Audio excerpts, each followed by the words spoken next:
یقول القرآن، قرآن کہتا ہے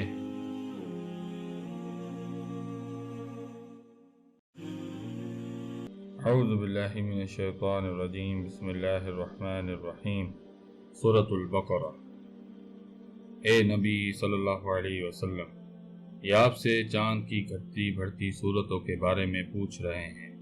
کہہ دیجئے یہ لوگوں کے لیے تاریخوں کی تعین کی اور حج کی علامتیں ہیں، اور نیکی یہ نہیں کہ تم اپنے گھروں میں پیچھے سے داخل ہو، پر نیکی تو اصل یہ ہے کہ اللہ کا تقوی ہو۔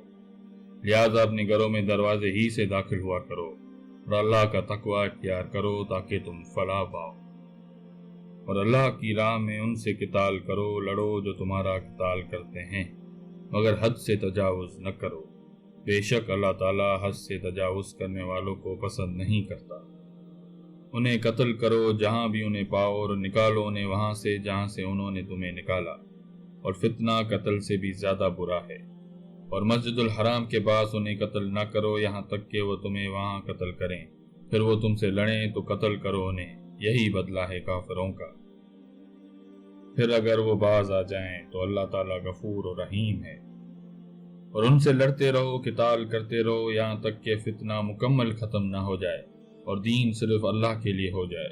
پھر اگر وہ باز آ جائیں پھر سوائے ظالموں کے کسی پر زیادتی نہیں۔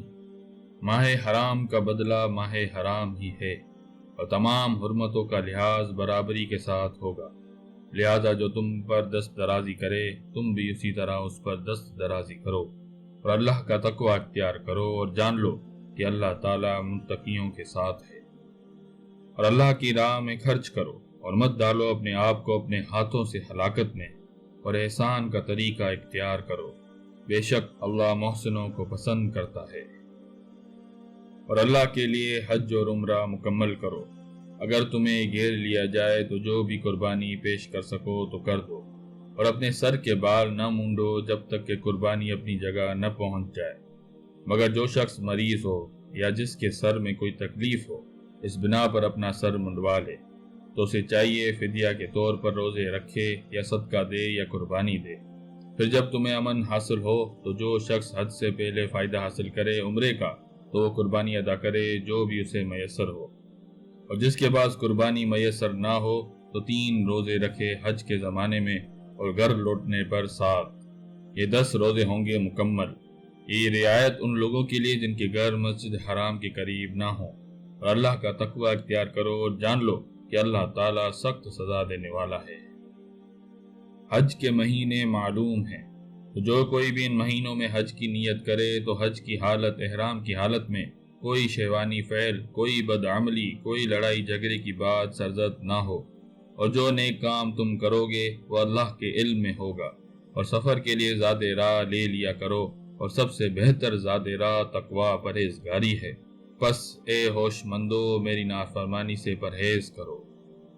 اس پر تم پر کوئی حرج نہیں کہ تم حج کے دوران اپنے رب کا فضل تلاش کرو۔ پھر جب عرفات سے چلو تو مشعر حرام مزدلفہ کے پاس ٹھہر کر اللہ کو یاد کرو، اور یاد کرو اس طرح جس کی ہدایت اس نے تمہیں دی ہے، ورنہ اس سے پہلے تم لوگ بھٹکے ہوئے تھے۔ پھر پلٹو وہیں سے جہاں سے سب پلٹتے ہیں، اور اللہ سے معافی مانگو، یقیناً اللہ بخشنے والا رحم فرمانے والا ہے۔ پھر جب اپنے حج کے ارکان ادا کر چکو تو اب اللہ کا ذکر کرو، جس طرح تم اپنے آبا و اجداد کا ذکر کرتے تھے، بلکہ اس سے بھی بڑھ کر۔ لوگوں میں سے وہ بھی ہیں جو کہتے رہتے ہیں کہ اے ہمارے رب ہمیں دنیا ہی میں سب کچھ دے دے، ایسے شخص کے لیے آخرت میں کوئی حصہ نہیں۔ اور ان میں وہ بھی ہیں جو کہتے ہیں کہ اے ہمارے رب ہمیں اس دنیا میں بھی خیر عطا فرما اور آخرت میں بھی خیر عطا فرما، اور ہمیں آگ کے عذاب سے بچا۔ انہوں کے لیے حصہ ہے ان میں سے جو انہوں نے کمایا، اور اللہ کو حساب چکانے میں دیر نہیں لگتی۔ اور ذکر کرو اللہ کا گنتی کے چند دنوں میں، تو جو کوئی 2 دن میں ہی جلدی سے واپس آ جائے تو اس پر کوئی گناہ نہیں، اور جو پیچھے رہے یعنی 3 دن پورے کرے تو اس پر بھی کوئی گناہ نہیں، لیکن بشرط یہ جس نے تقوی کے ساتھ بسر کیے ہوں۔ اور اللہ کا تقوی اختیار کرو، اور جانو کہ ایک روز اسی کی طرف جمع کیے جاؤ گے۔ اور لوگوں میں وہ بھی ہیں جن کی دنیا کی زندگی میں باتیں تمہیں بہت بھلی معلوم ہوتی ہیں، اور وہ اس پر اللہ کو بھی گواہ ٹھہراتا ہے کہ میں جو کہہ رہا ہوں خلوص نیت سے کہہ رہا ہوں، حالانکہ وہ بدترین دشمن ہے۔ اور جب وہ پیٹھ موڑتا ہے تو اس کی تمام باغ دوڑ زمین میں فساد پھیلانے، کھیتوں کو غارت کرنے اور نسل انسانی تباہ کرنے کے لیے ہوتی ہے، اور اللہ تعالیٰ کو فساد بالکل پسند نہیں۔ اور جب اس سے کہا جاتا ہے کہ اللہ سے ڈرو تو اس کا وقار اس کو گناہ پر اور جما دیتی ہے، تو اس کے لیے جہنم ہی کافی ہے، اور وہ بہت برا ٹھکانہ ہے۔ اور لوگوں میں ایسے بھی ہیں جو خود کو اللہ کی رضا کے لیے کھپا دیتے ہیں، اور اللہ اپنے ایسے بندوں کے لیے بہت مہربان ہے۔ اے وہ جو ایمان لائے ہو، داخل ہو اسلام میں پورے کے پورے، اور شیطان کی قدموں کی پیروی نہ کرو، بے شک وہ تمہارا کھلا دشمن ہے۔